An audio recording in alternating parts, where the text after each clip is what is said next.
इनकलाब के नारों से।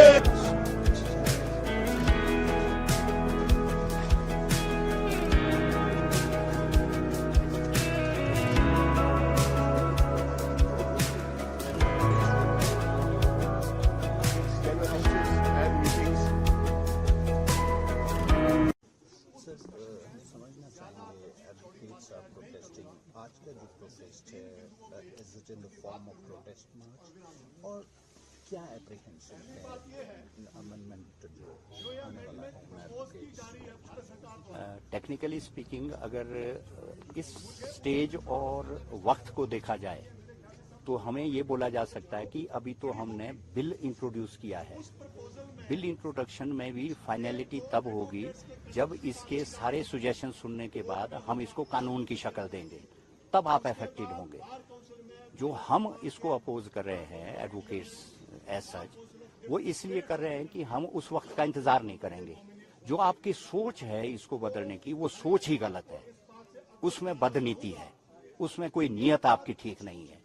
आपने सोसाइटी में अलग अलग सेक्शंस को अलग अलग वक्त में इस तरीके के काले कानून बनाने की कोशिश की है और उस कोशिश को उस सेक्शन ने हमेशा अपोज किया है।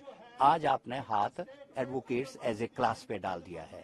जो एडवोकेट्स एक्ट 1961 से लेकर चल रहा था, आज क्या आवश्यकता पड़ी कि उस एक्ट को आपको बदलने की जरूरत पड़ रही है, और उसमें कोई ऐसे छोटे मोटे चेंजेस लाने की जरूरत नहीं कर रहे। उसकी हमारी जो इंडिपेंडेंस है एडवोकेट्स की, उस क्लास की इंडिपेंडेंस एज सच पे आप आघात पहुंचा रहे हो। उस आघात को हम अपोज करना चाह रहे हैं। इसके बारे में जैसे ही ये बिल इंट्रोड्यूस हुआ था फरवरी में, उसके बाद इसकी प्रतिक्रियाएं आनी शुरू हो गई थी। इससे पहले कि वो वाइड स्प्रेड होता, ऐसा लगता है कि कुछ हम में से ही लोग ने उनको सुजेस्ट किया कि ना, इस वक्त इनको बोलो कि अभी हम सुजेशन सुन रहे हैं। Virtually that is simply I wash. I wash में होगा क्या?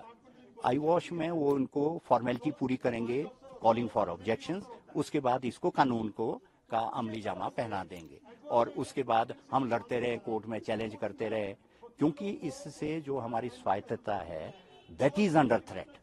अगर हम ही इंडिपेंडेंट नहीं रह पाएंगे, सोसाइटी के हितों की हम कैसे रक्षा कर पाएंगे जब हम अपनी रक्षा नहीं कर पा रहे? ये है ये जो प्रोटेस्ट हमारा चल रहा है। हिमाचल प्रदेश में अप्रोच जो बार एसोसिएशन हैं, क्या ये ऑल आर प्रोटेस्टिंग इट? और आज का जो यहाँ हाई कोर्ट का प्रोटेस्ट है, is it a warning ahead? Was it in a format of protest March till government? ऐसा है, इसमें हिमाचल के अलग अलग बार एसोसिएशन इकट्ठी होके उन्होंने एक एक्शन कमेटी बनाई है। उस एक्शन कमेटी वो अपने आप भी अपोज करने के, प्रोटेस्ट करने के तरीके अपना रही है। Other than this, to showing solidarity with that action committee, high court bar association ने इंडिपेंडेंटली उनको सपोर्ट किया, इंडिपेंडेंटली, प्लस अपना ये जिम्मेवारी समझी कि हम भी उसी तरीके से इस प्रोटेस्ट को अप्रोप्रिएट अथॉरिटीज तक ले जाएं, सो दैट कि सोसाइटी को अवेयरनेस हो कि ये अपोजिशन है किसके बारे में। इसकी बहुत जरूरत थी, इस वजह से ये प्रोटेस्ट हमारा आज अमली जामा हमने पहनाया है और ये हाई कोर्ट बार एसोसिएशन आपके सामने है। जो हिमाचल प्रदेश में एडवोकेट्स की एक इलेक्टेड बॉडी है which we call bar council of Himachal Pradesh, press conference किया था। What is the confusion among advocates? they were saying we are with the advocates, but at the same time they says कि ये proposals हैं, nothing will go on action in days to come. So क्या is there a divide across the country भी इस तरह का protest so far नहीं हुआ? Or are you sending a message to the country you have started it from here? हम ये last वाली बात मैं सबसे पहले बोलना चाहूंगा। इट इज ए मैसेज कि it has started from Himachal, it should spread over through out country. It is a message from Himachal, it is a message from Shimla, it is a message from high court bar association Shimla. Next, bar council के कुछ press statements आ रही है जिसमें वो all together ये भी नहीं बोल रहे हैं कि we are against the interest of advocates. At the same time वो चीज बता रहे हैं कि ये तो अभी एक्ट थोड़ी बना है, ये तो अभी बिल है, ये तो अभी प्रिलिमिनरी स्टेज में है। उनका ये कहना है कि wait for the final decision. Then what you would be doing? What you can do? मैं आपका इनका proportion बता देता हूँ. I had been member of Bar Council twice. We are elected representatives there. पर वो वहाँ पर हमारे हैं 22 at present 22 members जो elected है from Himachal. But at the same time ये जो बार एसोसिएशंस हैं जैसे हाई कोर्ट बार एसोसिएशन है, more than 3000 हमारी यहाँ पर मेंबरशिप है. डिस्ट्रिक्ट बार है यहाँ शिमला में, मैं अकेले उनकी बता रही हूँ. more than 5000 यहाँ पर हमारे पे बार मेंबर्स हैं. और पूरे हिमाचल में thousands of advocates would be there and we have elected them. No dispute about that. पर भाषा वो बोलो जो एडवोकेट्स के हित की हो. वो भाषा मत बोलो जो आपको लगता है कि इस बोलने से आपको कोई कन्वीनियंट बेनिफिट हो सकता है. आज इतना की इशारा काफी है, वो चाहे हमारी स्टेट की बार काउंसिल है चाहे बार काउंसिल ऑफ इंडिया है. उनको बनाया अगर बार एसोसिएशंस और मेंबर्स ने है, उनको हटा भी वही सकते हैं. इसमें कोई दो राय नहीं है. इलेक्शंस आर ड्यू, इलेक्शंस नहीं हो रहे, किसको कोई प्रलोभन दिया जा रहा है, किसी को कोई प्रलोभन दिया जा रहा है, कोई मेंबर्स बन जाते हैं कहीं के. We will not go into those controversies at this stage. But when it affects us as a class, एक प्रबुद्ध जो सोसाइटी का सेक्शन है, तो इस वक्त हमें जागने की जरूरत है. और अगर हम बाकी एसोसिएशन को जगा रहे हैं थ्रू आउट कंट्री, तो आप रास्ते में मत आओ. अगर आओगे तो आप भी जल जाओगे.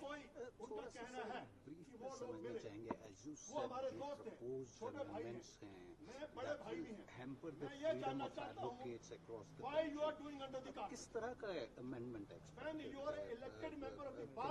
इसको हाँ, इसको मैं बहुत ज्यादा डिटेल में नहीं जाऊंगा इस स्टेज पे.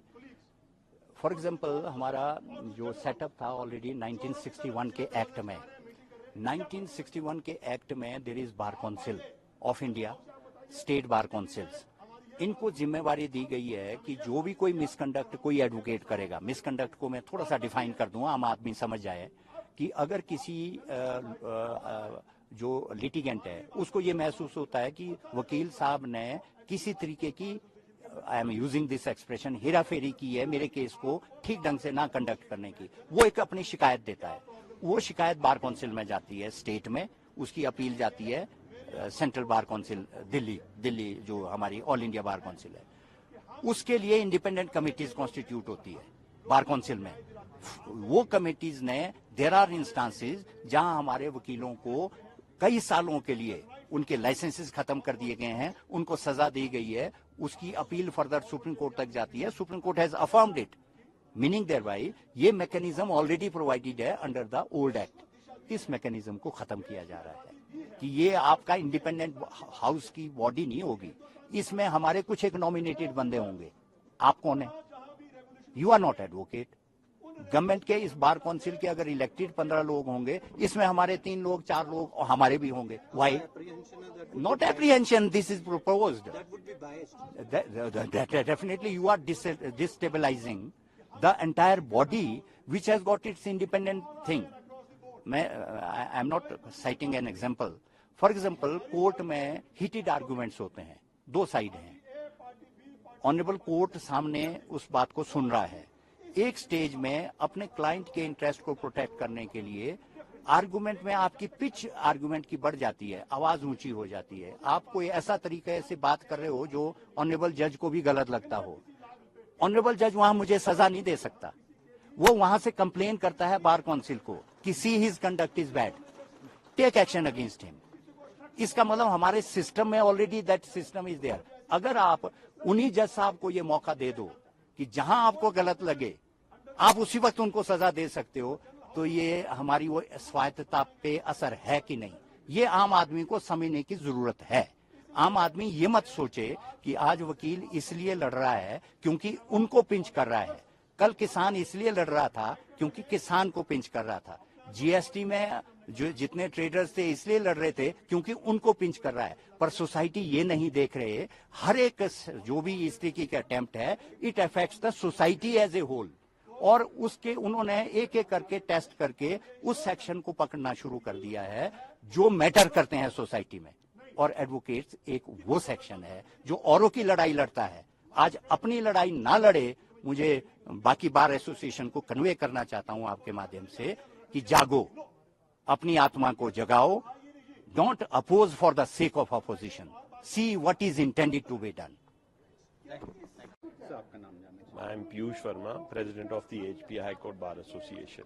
Verma ji, we want to understand advocates are protesting, खासकर बार एसोसिएशन हिमाचल प्रदेश में प्रोटेस्ट कर रहे हैं, जो एप्रीहेंशन है, जो अमेंडमेंट होना है एडवोकेट्स एक्ट में, क्या एप्रीहेंशन हैं? और दूसरा हम एक चीज़ भी समझना चाहेंगे, bar council which is elected body of advocates across states here, उन्होंने एक प्रेस कॉन्फ्रेंस किया था, बट वो कुछ और कह रहे हैं। क्या कोई कन्फ्रंटेशन है between bar association and the elected body of the state? नहीं, इस तरह की कॉन्फ्रंटेशन जैसी तो कोई बात नहीं है, परंतु कुछ हालात ऐसे रहे जिस वजह से प्रदेश भर में एक अविश्वास का माहौल पैदा हुआ। आपको मालूम ही होगा कि इससे पहले आईपीसी, सीआरपीसी और इंडियन एविडेंस एक्ट में जो है इनके नामों में बदलाव लाया गया और कुछ अमेंडमेंट्स इन एक्ट्स में लाई गई।